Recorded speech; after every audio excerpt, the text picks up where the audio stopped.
Berjumpa lagi dengan saya Ahmad Islami di program Ticker Talk edisi Rabu 3 Desember 2025. Sobat investor, bagaimana kabar portofolio Anda selesai perdagangan kemarin? Semoga tetap menggembirakan dan selalu waspada atas segala risiko yang mungkin saja terjadi. Indeks harga saham gabungan atau IHSG bertahan di zona hijau sepanjang perdagangan kemarin. Indeks pada penutupan bursa Selasa 2 Desember 2025 parkir di level 8.617,04, terangkat 68,25 poin atau menguat 0,80%. Angka tersebut sekaligus menempatkan indeks utama pasar modal Indonesia di level tertinggi baru atau all-time high untuk kesekian kalinya di penutupan perdagangan harian dalam beberapa bulan terakhir.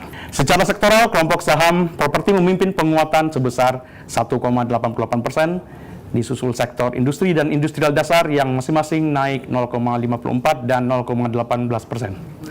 Sementara sektor-sektor lain seperti cyclical, energi, teknologi, keuangan, dan non-cyclical tertekan di rentang 0,12 hingga 0,74%. Seperti yang kita amati dalam beberapa bulan ini, setiap kali IHSG mencapai level ATH baru, setelahnya hampir selalu terjadi koreksi.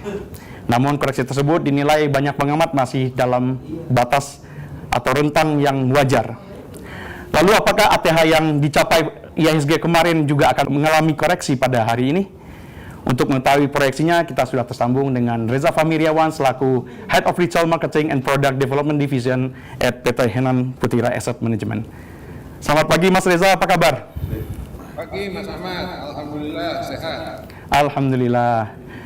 Mas Reza, ini untuk kesekian kalinya IHSG kembali menyentuh rekor all-time high baru untuk penutupan perdagangan harian.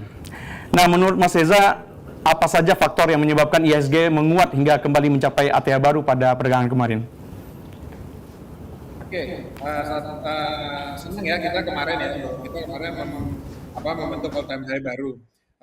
Memang kalau kita lihat dari kemarin pagi beritanya tuh bahwa sentimen global tuh mulai positif, bahwa sentimen global itu juga perang juga sudah mulai mereda, dan kemudian yang paling penting adalah ekspektasi pemangkasan suku bunga The Fed di akhir tahun itu memicu optimisme pasar global. Jadi sinyal dovish ini meningkatkan minat investor terhadap aset berisiko termasuk pasar saham Indonesia. Kemudian kalau kita lihat juga domestik solid, kita lihat inflasi November melandai ke 2,72% year on year. PMI manufacture juga naik ke 53,3, dan yang paling penting adalah neraca perdagangan tetap surplus. Jadi kita bisa lihat kemarin neraca Oktober itu sebesar USD 2,39 miliar, masih surplus secara 66 bulan berturut-turut. Kemudian terakhir memang masih ada rotasi sektor properti, dan yang terakhir adalah kemungkinan untuk aksi window dressing, walaupun memang kita lihat masih banyak naiknya tuh gara-gara merger and acquisition, tapi sepertinya perbaikan laporan keuangan berupa window dressing juga masih akan terjadi. Begitu, Mas. Kalau menurut Mas Reza, bagaimana terkait window dressing ini khususnya? Karena setiap menjelang akhir tahun selalu ada untuk semacam modifikasi terhadap laporan keuangan yang dilakukan mungkin oleh beberapa emiten. Menurut Mas Reza, ini apakah masih dalam batas yang wajar untuk IHSG ke depan? Ya, sebenarnya kalau menurut saya pribadi, window dressing akan terjadi minim karena ke depan dan sampai tahun depan bahkan market kita tuh akan banyak dipengaruhi oleh corporate action. Tapi memang window dressing di beberapa emiten mungkin akan terjadi. Mungkin kita juga melihat bahwa di laporan keuangan beberapa himbara di quarter 3 kemarin kan juga ada beberapa yang mengalami penurunan. Nah, nanti kita lihat juga akan seperti apa laporan keuangannya supaya quarter 4-nya juga akan membaik. Tapi selebihnya sebetulnya kalau saya nilai ini masih wajar, masih sangat wajar karena memang minim, Mas. Tapi itu akan menambah lajunya IHSG ke depan. Lalu seperti apa proyeksi IHSG pada perdagangan hari ini, Mas Reza? Apakah ada peluang terjadi koreksi atau justru melanjutkan penguatan?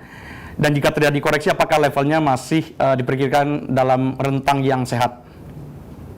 Oke. Kalau secara dari riset kami, secara teknikal tuh ya IHSG memang berada di fase bullish dengan resistennya di 8.616 sampai 8.660 dan supportnya di 8.491 sampai 8.428. Koreksi sehat pasti akan tetap ada, terutama di daerah terutama di area nanti di bawah-bawah 8.500. Namun saya sih melihat bahwa ini masih akan melanjutkan penguatan, hanya saja mungkin kalaupun ada koreksi seperti tadi disampaikan itu masih sangat wajar, Mas.